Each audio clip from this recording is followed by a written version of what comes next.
Hi everybody, my name is Ida and I'm wearing a shirt today.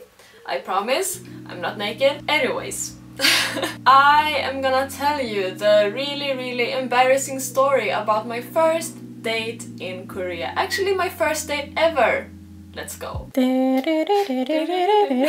I'm gonna have to give you some backstory for this, because the thing is, in Sweden, I had only had 3 boyfriends, okay? And they were all very long-term relationships, at least for being in that age, okay? So like we're talking like a year, 2 years type of thing. All of the guys that I were dating were my actual friends, so we just like were friends, started dating. So I had actually never gone on a date, which, I don't know, it maybe sounds weird to someone, but that's how it is. After I broke up with my 3rd boyfriend, a couple of months after I came to Korea, I was like, this is the first time in my life that I can actually go clubbing being single, because that never happened before. So I headed out to Gangnam with Theo and Silvia, who were pro-single people at the time.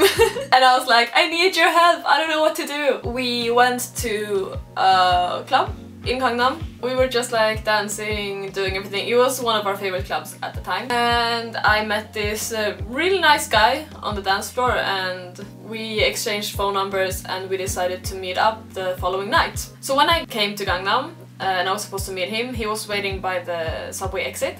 And as I walk up the stairs, he's like, hi! And I'm like, okay, hi, you know, really awkward. So he greets me and then he hands me one of those canned coffees in like this small plastic glass.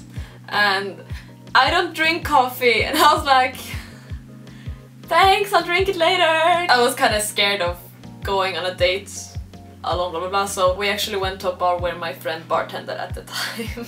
Just for some extra security, you know? My Korean was really bad. He didn't speak English and it was really... I mean, it was fun and we really tried communicating, but honestly I could pretty much introduce myself, tell you that I have a mom and a dad and that I used to have a bunny when I was a kid. That was like the depth of my conversation skills. He handled it well and he was like really patient, and you know, he asked me to teach him some English and we were like constantly on Naver Translate translating stuff back and forth, because as the night progressed we just, you know, tried to keep talking and blah blah blah. And honestly, he didn't seem like my type the more we talked, and I mean, he was really nice, but just, you know, at the time I was living in a dorm with Silvia, and this dorm had a curfew at, I think it was midnight. Okay, Silvia says yes, so it was midnight. And we were pretty far away from where we lived, so it wasn't a lie, but it also was very convenient for me to just tell him that, oh, I have a curfew, so I have to leave now. He offered to walk me to grab a taxi because the subway had recently stopped running. So I was like, okay, sure, fine, that will be nice and he won't be hurt, and then I will just tell him later that like, I'm not up for a second date. If he is, I will just be like, sorry, I'm not. I didn't know how to date. My only reference for dating was movies. He waved in a cab for me, and as I was getting into the cab I felt kind of bad because, you know, he paid for everything, and by everything I mean like our drinks. But anyways, you know, he was a really nice guy, so I decided to kiss him, just like, you know, boop, because I was like, that's how you do, right? When you finish a date you like kiss and then bye. Yeah, that was a really big mistake. Apparently, I guess, in Korea that doesn't happen a lot. And he figured I was super into him, which was the opposite of reality. And he just kept calling me, and he kept texting me. And I kept answering his text, but I was like, oh, you know, I'm busy, oh, I can't meet you, I'm sorry. And I just like, I didn't know what to do. And I know I'm a bad person, please don't judge me. I just stopped answering. A couple of months later, he found my friend, he found Theo on Facebook.